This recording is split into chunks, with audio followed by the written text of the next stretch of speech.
So Dr. Jem Lloyd here works for the Bureau of Meteorology. You can see here that she attained a Bachelor of Science and a PhD in mathematics in the UK, and then has moved obviously out here, and 11 years later she's here still, so hopefully she's enjoying it. She's worked with software companies who saw that her mathematical background was a good basis to hire her despite having no experience and no skills in programming. So 6 years after that, she changed her career course and applied to work at the Bureau of Meteorology with obviously a keen interest in the weather. So I'll pass over to her to share her experiences about working and her career in STEM. Thanks, Jem. I'm a meteorologist by training and a senior developer at the Bureau of Meteorology now. So what do you think of when I say the Bureau of Meteorology? Well, maybe you think about the radar. Maybe you think of the app. Maybe you think of the forecast that you hear on the radio every morning. Or maybe you just think about our charts. But we're so much more than that.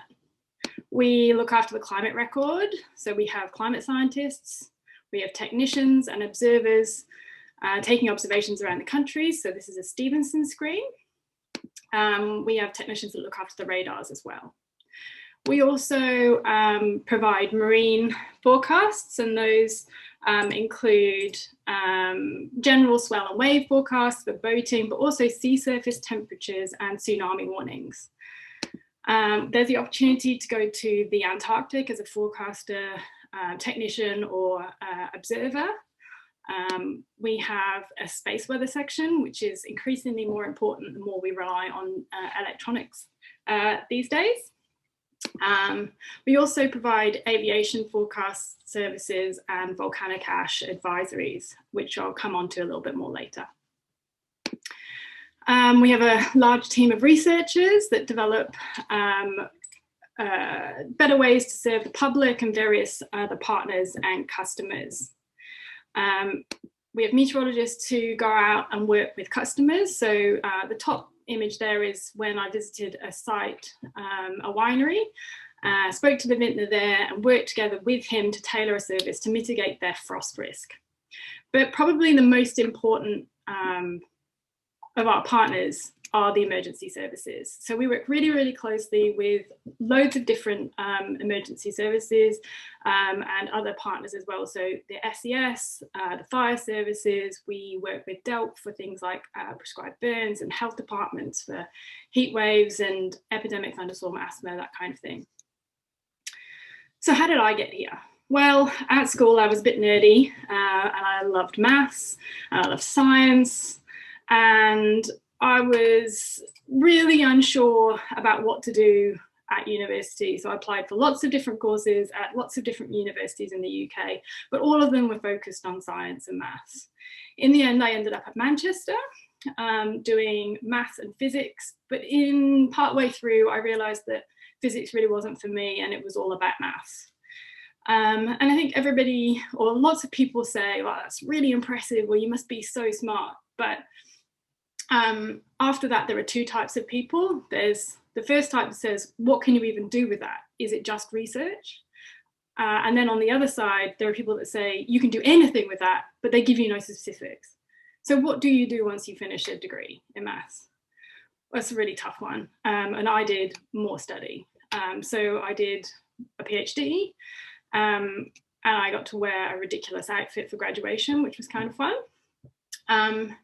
But some of the things that the best experiences that I had were going to conferences and talking to people. And one particularly great one was called Young Topologists in the Alps. And we got to go to this incredible place. It was absolutely beautiful, right in the countryside. And we walked over the border from Switzerland to France to see Mont Blanc, which is very, very cool. But probably the best thing was graduating and the cake that one of my friends made. So what next? Well, again, now I'm stuck. I still don't know what I want to do. I've got all this maths, but what can I do with it? And some people like to joke that maths is, there's no money in maths. Well, that's completely wrong. there are plenty of well-paid careers in maths. You just have to use your imagination a little bit. Knowing how to do complicated equations is one part of what maths teaches you, but the other parts gives you problem solving skills, logic, critical thinking, and reasoning.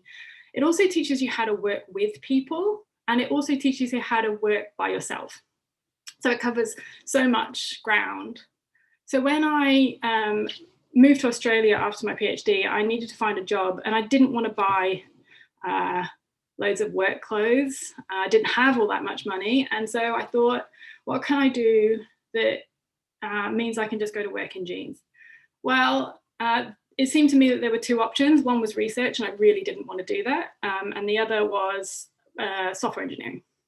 So I went to a company called MapTech, and they saw that I had my maths background, and they knew that that meant that I would be okay with my problem solving and my logic skills and this extra ability to read maths papers. So I started doing underground ore body modelling, which means, you know, you just take some drill holes that are drilled in all over Australia, and you figure out where the geologist comes along and figures out whereabouts the ores are, and you can model those based on 3D spatial stuff. They gave me my own software team, which was pretty cool, and we took a bunch of aerial photos, stitched them all together, and figured out the lie of the land underneath, which is it's good for surveying things.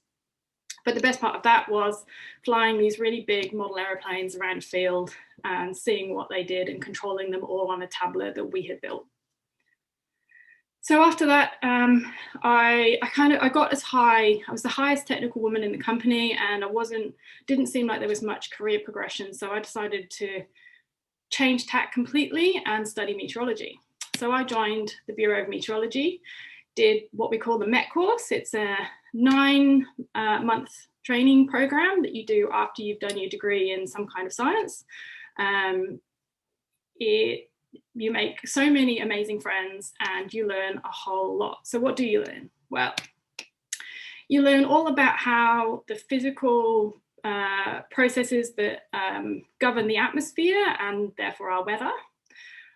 You learn how weather models work. And so what we do with weather models is we divide the world up into a grid, and then we calculate all of these really, really complicated physical equations at each of those points.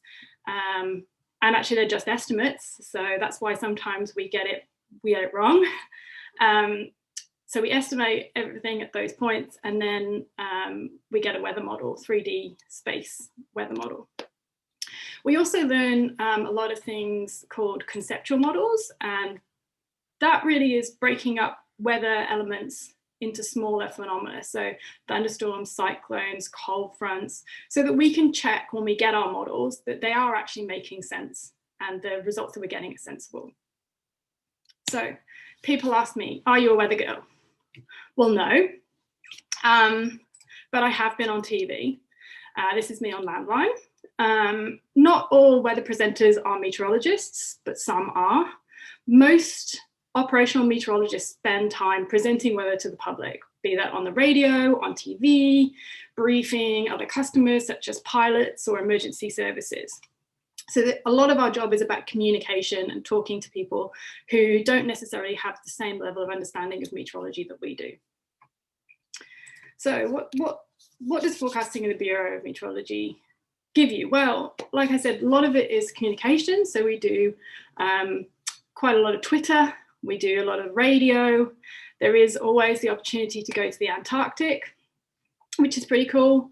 And this is an observer. So they put up these big weather balloons and they float off up into the atmosphere. And we use that data that comes back. So it records things like wind speeds and directions and temperature and how much moisture is in the air, those kinds of things. And that all gets fed back into our weather models as well.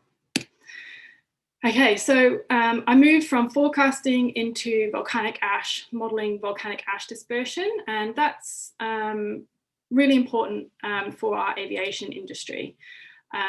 One of the reasons that it's important is because if a plane flies through the ash, it can cause abrasions, and it can really, you might imagine that the windows will get all scuffed up on your aeroplane if you fly through ash.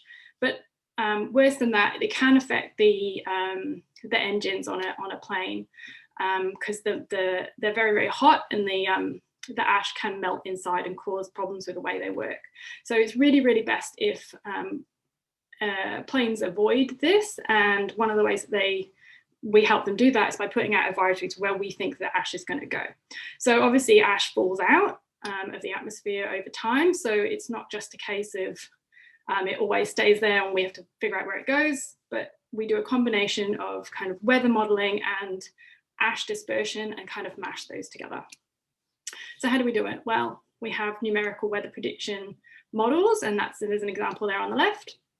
And we do that all on this supercomputer. This is our Australis supercomputer. It's huge. And so what a supercomputer is, it's like a really, really, really big one of your own computers. There's lots and lots of technology in there. It means that we can do really, really, really big calculations fast. So without this, we wouldn't be able to get these models working in any kind of accurate way. So we take multiple different models from around the world. So we have our own models, but we also use UK, there's European, US versions, and Japanese, Canadian, so many different models.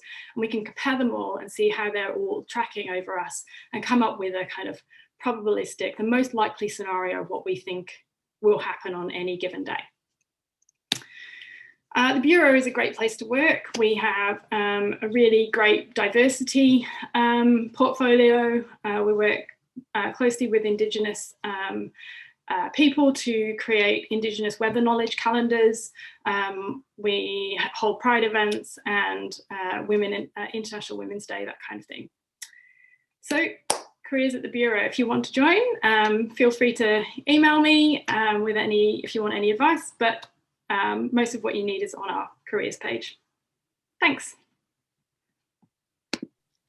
Thank you so much, Jem. That's great and very amazing to hear about all the different things you've done.